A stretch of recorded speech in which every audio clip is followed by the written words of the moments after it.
Let's get started with idea 1. Make yourself a cool watermark. You could try upping your watermark game with a nicer border, font, and other decorative elements. Look at Pinterest, there are so many ideas. You could go for an envelope stamp watermark, something like a wax seal, or maybe an ink seal watermark like over here with the rectangular shape, or maybe even something like a barcode label or a price tag to put at the corner of your art or something. There's lots of ideas I'm sure I don't know about. The good thing about making a watermark is that it's relatively simple and it can ease you out of a slump, especially those very tough art blocks. But you can still play around with the idea. Plus, you can use the art again later to watermark your other art pieces. Similar to idea 1, this doesn't involve a lot of rendering or anatomy. Why not try making a logo or icon design? You can make one for yourself and your art account, or you can make one for your OCs. Like maybe they have a fictional school, a band, a company, an organization, or even just a fictional brand from your world. Logo design is fun because while it doesn't require a lot of, let's just say, anatomy or rendering, you still have to exercise your creative thinking.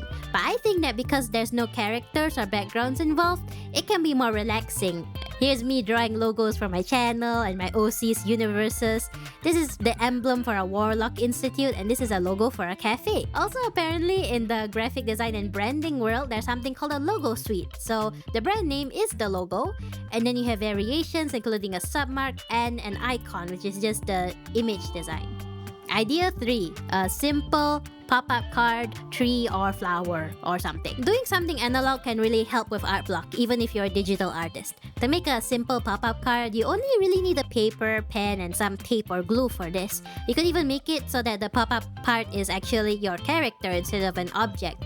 I think that if you're an artist who doesn't do a lot of 3D paper stuff, even if you're regularly making traditional art, this is an easy way to slightly go out of your comfort zone with a fun project. Just make a card, fold a little rectangle like this, size your sketch, draw accordingly, put it all together. Ta-da! There are plenty of other forms of pop-up card you can play around with too on Pinterest. Now let's move on to idea 4, which is to just redraw a very old piece.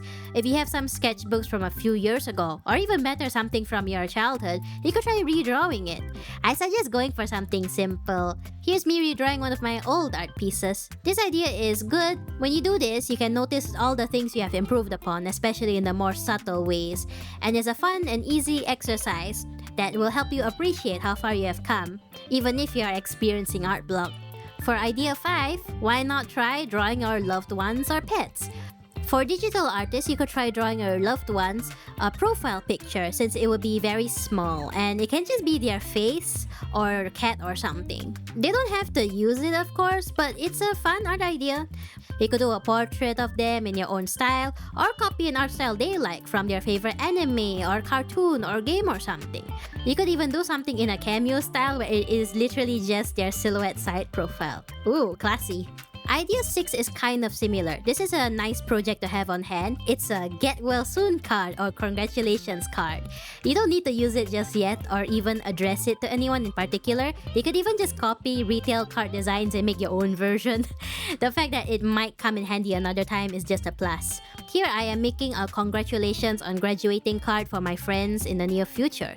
Traditional art like this, even if you're usually a digital artist, can feel very special because it makes for a great personalized gift that is also not terribly expensive. You can make a card for the next time your best friend gets the flu, or when your best friend feels sad, or when your sibling wins a game or something. Or you could even do like a digital version of it, like those PNGs that boomers love sending to people. You could also make one that is like specifically tailored for a singular person, like from their favorite fandom. I don't know, draw your homie with Hudson Williams or some sort of celebrity. Idea 7 is pattern making, which can be simple and therapeutic.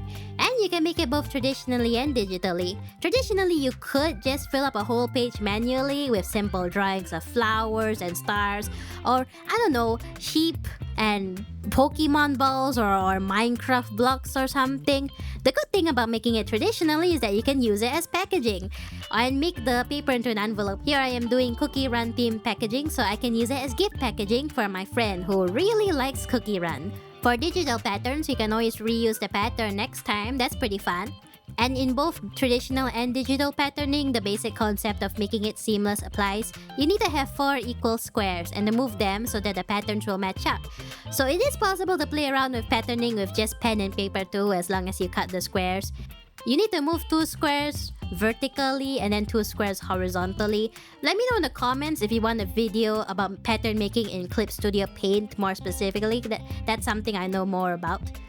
And speaking about patterns, for idea 8, here's another fun way to get analog. Why not try making your own envelope or box? It's simple enough, and doing product packaging design is cool. You don't have to go wild with it. You could just do something that you find pretty. You know, a bunch of flowers on an envelope. Or you can make something from one of your stories. Maybe your OC has a shop, or maybe you wanna make something from your OC's world. Or maybe you can just make merchandise for your OC, like a fake blind box, or like one of those card packages that all those K-pop bands have, and then you open it and you get a random photo card. You could try that. You could try like trading card packaging or something simple and fun. Something silly is always great to lighten the mood. So here I make a fake package for a character collectible card using one of my adoptable designs. And in this other example, I have made a fake blind box using another design. So one is printed and one is made from traditional art. There are tons of free templates on Pinterest, and I think that figuring out the technical part of this project would not be too difficult. But it's just enough of a challenge to entertain you and get those creative juices flowing. For idea 9, instead of going analog, you could try downloading an app or going on a website to make pixel art. If you haven't done it before, it will be something that is totally unfamiliar to you, and it will be reasonable for you to be bad at it, which makes it more freeing in that sense. Here you can see me attempt to make nice milk tea sprites and the like, and it is hard for me, but it is very interesting too. I find that pixel art really forces me to count my colors and use them carefully, which is a good exercise in my opinion. You could also try making Minecraft skins or something like that. Here I make a Minecraft skin and find it incredibly difficult actually. I have a greater appreciation for Minecraft skin makers now. Yeah, maybe you could try like reskinning like your Roblox avatar or something like that. My last idea is to make a business card or simple flyer or poster. You could make a business card for yourself and your art account, or you can make a business card for your character. So maybe your character has a business. And if you're up for something with more writing, you could always try making a flyer or poster. So it's really up to you about how complex you want this project to be. For example, a business card would be pretty simple. Just your character's name, their occupation, company name, number, email, or address. And if you want something with more writing, you could make a simple flyer, or you could even make a pamphlet of sorts that's folded in 2 or 3 parts. It could be a recruitment advertisement for your world school or organization, a propaganda poster, a tourism advertisement, an infographic, a missing poster because maybe your OC has mysteriously disappeared. Maybe it's a promotional poster if your OC is in a band or is a celebrity. I recommend using Canva instead of your dedicated art program because that way the project will stay fun and simple, because Canva is built for this sort of graphic design thing. Plus, they have templates, so it'll be fun and easy. And besides, there's nothing wrong with using placeholder images at first, okay? And these are all my ideas. I hope this video helped you, cousins. If you're interested in character design videos and art talk videos, please check out my channel. And if you want another art talk video, you can check out this one where I talk about how I got over my art fears, and I give you 4 tips on how to do so. Alright, thank you, cousin, and hope to see you soon.